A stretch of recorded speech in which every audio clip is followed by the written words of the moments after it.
Yo, what's going on, guys? My name is Mikey, and today we're going to be talking about whether coffee is good or bad for your health. Now, we've probably heard a lot of times that coffee is not good for you. I mean, my mom personally always tells me, Michael, you shouldn't drink too much coffee because it's going to affect your health. So then I actually went into the research and I wanted to figure out exactly whether this was true or whether it wasn't true. You know, most people nowadays drink coffee. Actually, globally, 90% of adults actually drink coffee on a daily basis, which is actually not very surprising.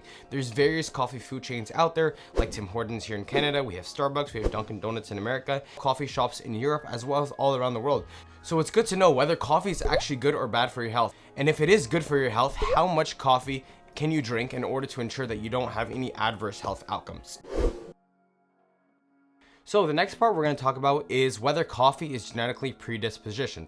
Now, you know, I'm sure you guys have all been in this situation where one of your friends, they don't drink coffee at all. And you always want, or maybe you drink too much coffee and you know, people around you don't drink as much coffee. And you wonder, you know, why do people drink way more coffee than me? Or why do people drink way less coffee than me? Or why do people drink coffee in general? Maybe you're not a coffee drinker at all. Or why do people not drink coffee and you are a very big coffee drinker? So these are a lot of questions that you might ask yourself. And there was actually an article published a couple years ago in the Harvard School of Public Health, and they actually found that there were 6 genetic variants associated with whether you enjoy coffee and the dosage that you can take, basically, that won't cause you to be jittery.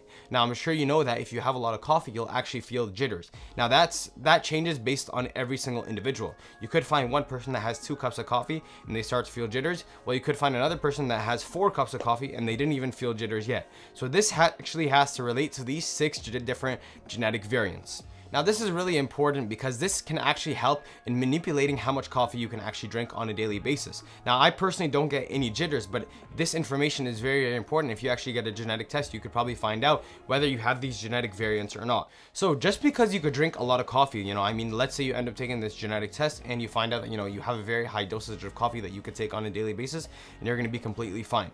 But that doesn't mean that it is okay to take that much, because there actually could be a lot of adverse health outcomes, or there cannot be. Now we're going to discuss the research that, you know, there is online right now with coffee and figure out exactly whether coffee is good for you or it's not good for you. So what does the research out there on coffee say on its health outcomes? So the research is actually very, very contradicting. You're going to find research that says coffee is very bad for you, where you're also going to find research that says coffee is very good for you. So we're going to actually talk about both, and we're going to explain which one is actually more correct and why the other is wrong. So first, we're going to talk about the bad research. Now, there's actually a study conducted in Johns Hopkins University in 1989, I think, and they basically tried to figure out whether coffee was related to cardiovascular health. And what they said was, a person that drinks more than 5 cups of coffee a day is almost 3 times as likely to develop heart problems as a person who drinks no coffee at all. So what they're trying to say is, if you have 3 to 5 cups of coffee a day, you're basically going to be 3 to 5 times more likely to develop heart problems than someone who doesn't. So you can imagine that when this research article came out, a lot of people stopped drinking coffee because they were like, wow, I don't want to develop heart problems, I don't want to die early. So people got really, really, really scared. Now, in this article, they actually took 1,000 graduating medical students and they followed them over 38 years. 51 of these medical students either died suddenly of heart failure or they had severe heart pain at one point in that 38 years. And they actually found that from these 1,000 medical students, those who had 5 or more cups of coffee a day had a 2.8 chance more likely to actually develop heart problems in any of those 38 years that they followed them up for, which is actually very surprising to think about, because this shows that if you have more than 5 cups of coffee, now keep in mind, a cup of coffee is 250 milliliters. So a regular cup of coffee from Starbucks might actually be 2 cups of coffee rather than 1 cup of coffee. So if you have 2 of those a day, you're already at the 4 coffee mark. Now just keep that in mind. But now we're going to talk about the good research on coffee, and then we're going to relate the two and figure out exactly which one is correct and why there might be issues with either the good research or with the bad research. So basically, any research article published past 2000, like majority of them, I would say around 95% of them, talk about how coffee has a lot of good health outcomes. You know, coffee is very high in antioxidants. Coffee and tea are actually one of the biggest contributors to antioxidants to people nowadays. I mean, a lot of people don't have a lot of fruit, a lot of vegetables, so that's why we don't have a lot of antioxidants in our diet. So coffee has actually been helping, you know, I guess, you know, fill in the gap with the antioxidants that we haven't been having.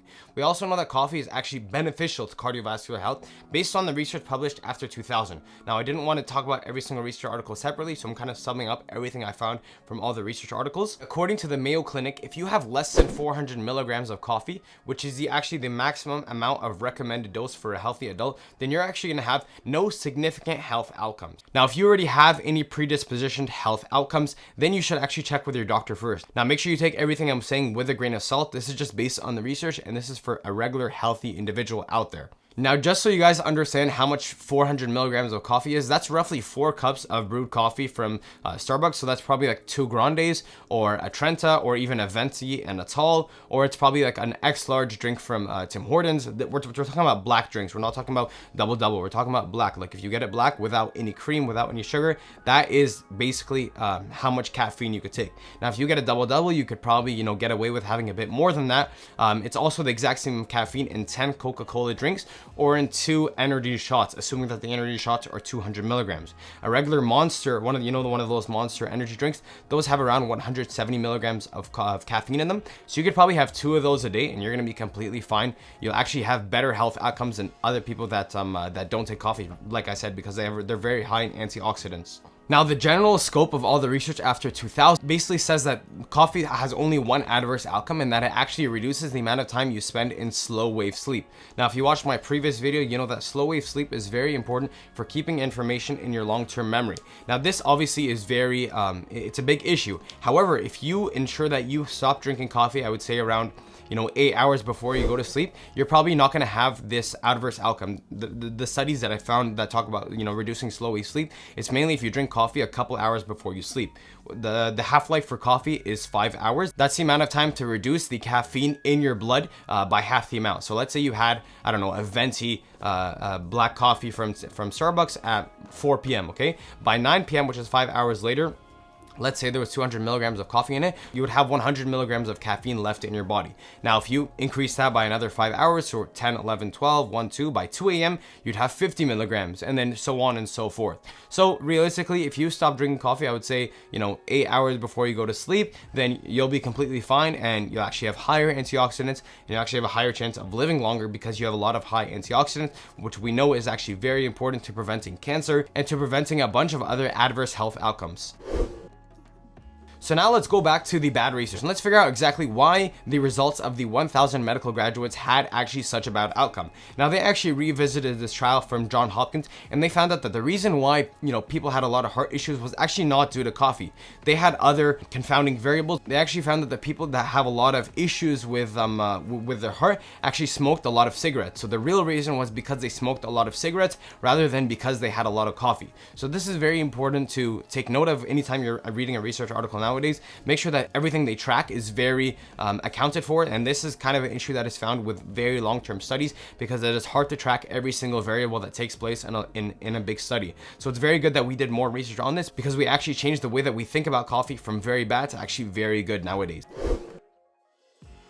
Now, why is coffee so popular nowadays? Now, coffee is very popular because it is a very good date idea, or it's a very good idea for a motive, an outing that you have with your friends. Think of it, anytime you have work to get done and you don't want to stay at home, you could take your laptop and you could go to any coffee shop around you and you can get a drink to, enjoy while you're doing your work. Now, you couldn't do this in a regular restaurant because you would have to order food. It would kind of get very hectic and you wouldn't be able to focus on your work. Now, coffee is also very popular because it brought a lot of people together. So like I was saying, it's a good date idea and a good outing idea. But back in the day, actually in the 17th century, coffee was very popular for bringing specific communities of people together. There used to actually be coffee shops specifically for people that are, writers, poets, police officers, lawyers, people with various different jobs that used to actually come together, and that's how they would actually form friendships. And fun fact, actually, the London Stock Exchange, which is one of the biggest stock exchanges in the world, used to actually be called Jonathan's Coffee House back in actually the 17th century. It used to be a place where people came and discussed stocks, and it became so popular that it actually turned into the London Stock Exchange. Now, coffee also became very, very popular because people could now work overnight without, sticking to the sun's schedule. So people back in the day actually used to start work when the sun rose, and they would actually stop working when the sun setted. But now that we have coffee, people can actually start working overnight in hospitals, Now keep in mind, back in the 17th century, hospitals weren't as big as they are now. A lot of, sterilization equipment, a lot of antiseptics, a lot of things like that wasn't very big back in the day. So hospitals didn't really work overnight because they didn't have as many procedures as we did now.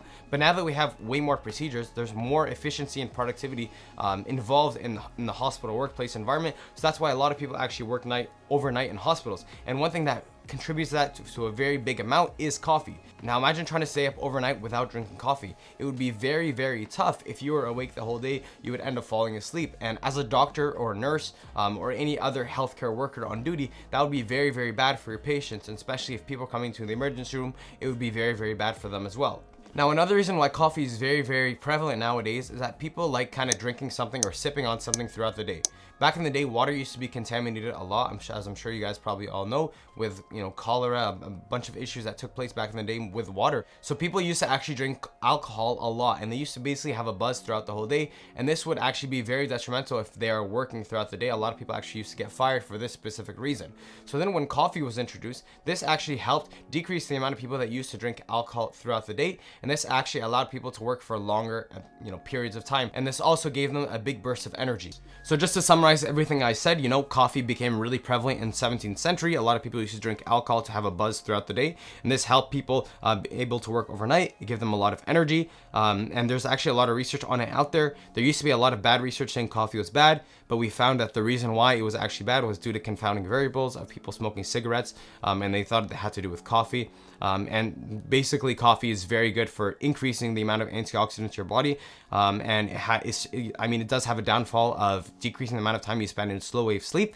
But if you stop drinking coffee roughly 8 hours before you sleep, you should be fine. Now, I really hope you guys enjoyed this video. Thank you guys so much for watching. I hope you guys learned something new. I want to keep making videos like this where I find different research articles and I break it down and I explain it to you guys in a video. Let me know if you guys do enjoy content like this. Comment down below how many cups of coffee you have a day. And if you are enjoying these types of videos, thank you guys so much for watching. Take care and take it easy.